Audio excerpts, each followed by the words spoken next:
Section 2. You will hear a tour guide giving information about a shopping district.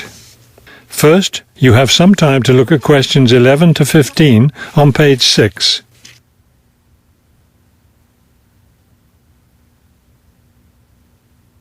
As you listen to the first part of the talk, answer questions 11 to 15. This afternoon, we'll visit the city's shopping district.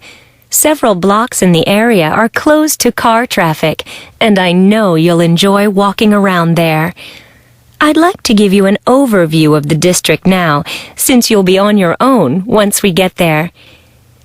You'll see on this map here that the shopping district consists of two streets, Pear Street, which runs north and south, and Cherry Street, which crosses Pear Street right here.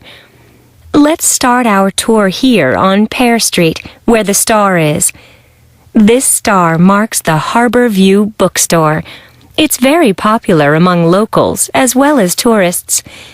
You can buy a range of books of local interest, as well as a variety of magazines and newspapers. It's directly across the street from the city library, which is also worth a visit.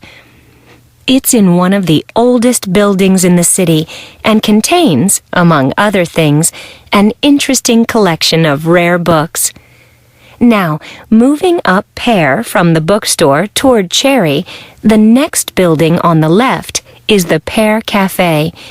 You'll notice it's right on the corner of Pear and Cherry Streets. It's a great place to relax while enjoying a delicious cup of coffee or tea. You can talk with friends or read quietly. They have a variety of books and magazines available. From the windows of the cafe, you can look right across Cherry Street for a lovely view of city gardens. It's a rather small garden, but it contains a variety of exotic plants and flowers. Let's leave the cafe and cross Pear Street. On the opposite corner, we're at Caldwell's clothing store, which you might also want to visit. They sell both men's and women's fashions from countries around the world. Continuing down Cherry Street, the next building on the right after Caldwell's is the souvenir shop. Stop in here to get maps and books about the local area, as well as t-shirts and postcards with pictures of the city. Now, we cross Cherry Street and we're at the Art Gallery, one building down from the corner. Here you can see, and of course purchase, many fine paintings and sculptures by local artists. Let's keep going down Cherry Street toward the harbor. On the left, right after the gallery, is Harbor Park. It's a lovely place, and it's certainly worth spending some time there. Before you hear the rest of the talk, you have some time to look at questions 16 to 20 on page 7.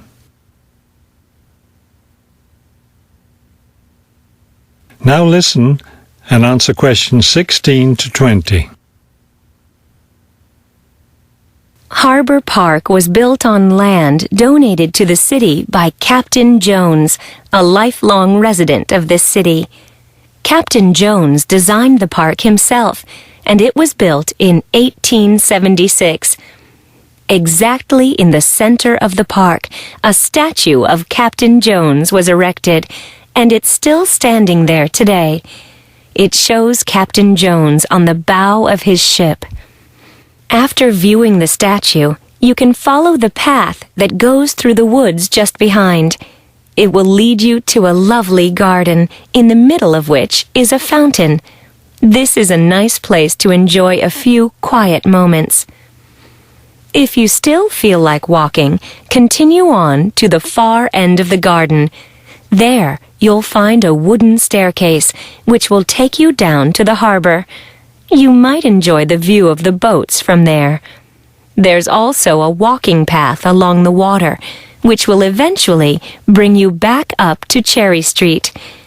You can see that there's plenty to do in this part of the city. The bus leaves at 1:30. That is the end of section 2. You now have half a minute to check your answers. You will hear a conversation between a university student and a librarian about using the city archives. First, you have some time to look at questions 21 to 24 on page 7.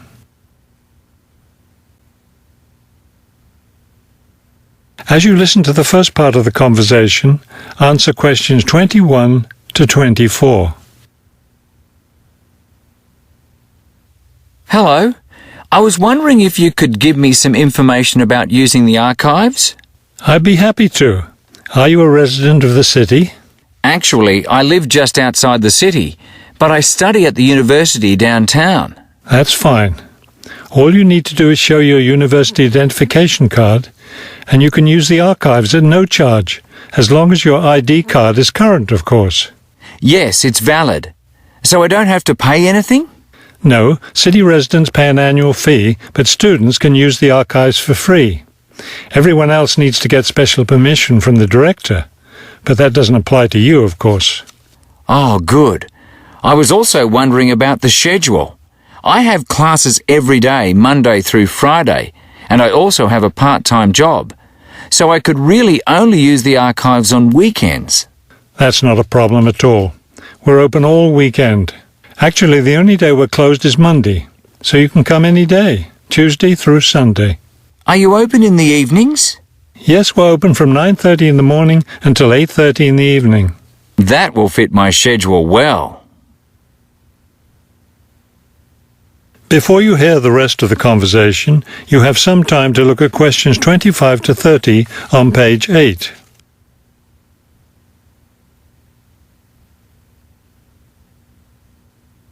Now listen and answer questions 25 to 30.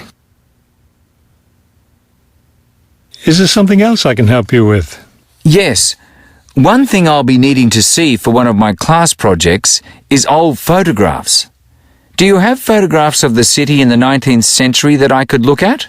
Yes, we store all the photographs in the basement. Those stairs over there will take you down to the photography collection.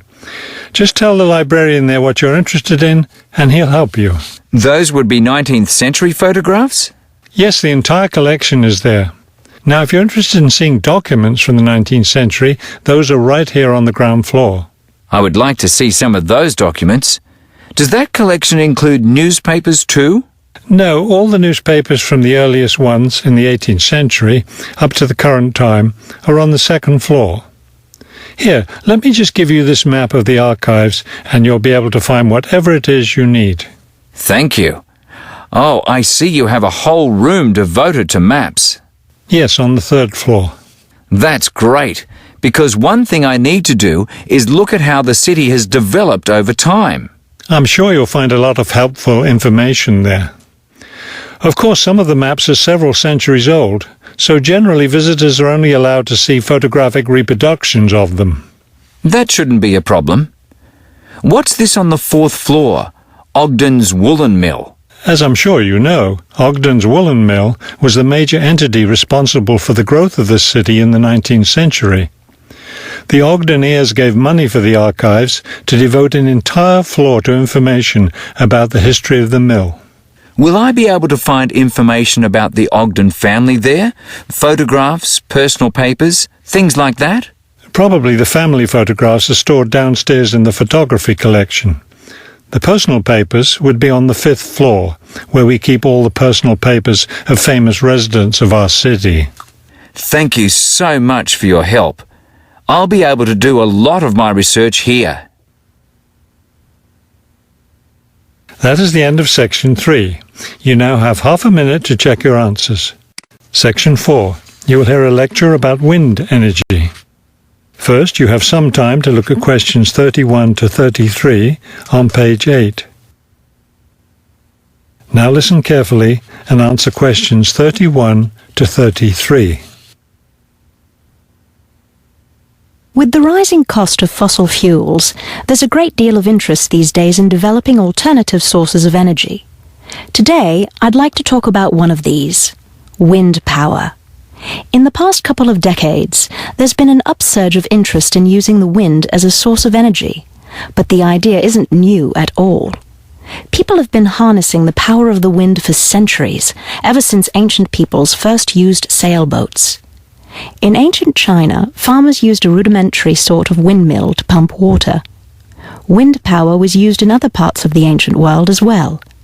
In Persia, for example, farmers used wind-powered mills to grind their grain. During the Middle Ages, in the Netherlands, people went back to the ancient idea of using the power of the wind to move water. They used windmills to drain lakes, thereby creating more land for farming. Before you hear the rest of the talk, you have some time to look at questions 34 to 40 on page 9. Now listen carefully and answer questions 34 to 40.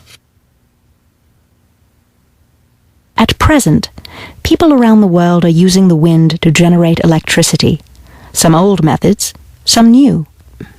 Is this the solution to our modern energy problems? Well, as with anything, there are both advantages and disadvantages to using wind power.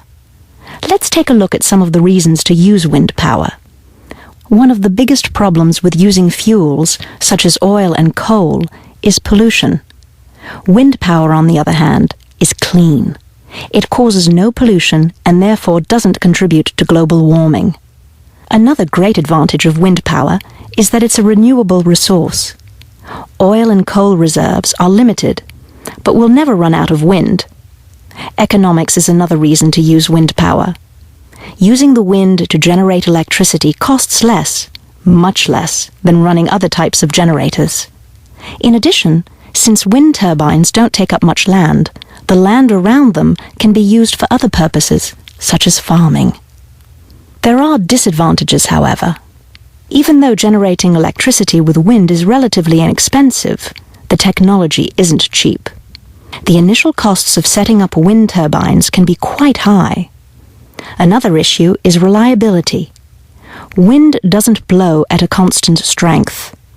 Therefore, at times, a lot of electricity can be produced, while at others there may be little or none. Wind turbines usually have to be located in rural areas where the land is open. Their distance from cities, where the most electricity is needed, is another issue. Although wind is considered to be a clean source of energy, wind turbines cause their own sort of pollution. Wind turbines are usually placed in high, open areas where they're easy to be seen. Rural residents often feel that the beautiful local scenery is spoiled by the sight of the wind turbines. In addition, wind turbines aren't quiet. In fact, one wind turbine can produce as much noise as a car traveling at highway speeds. That is the end of section 4. You now have half a minute to check your answers.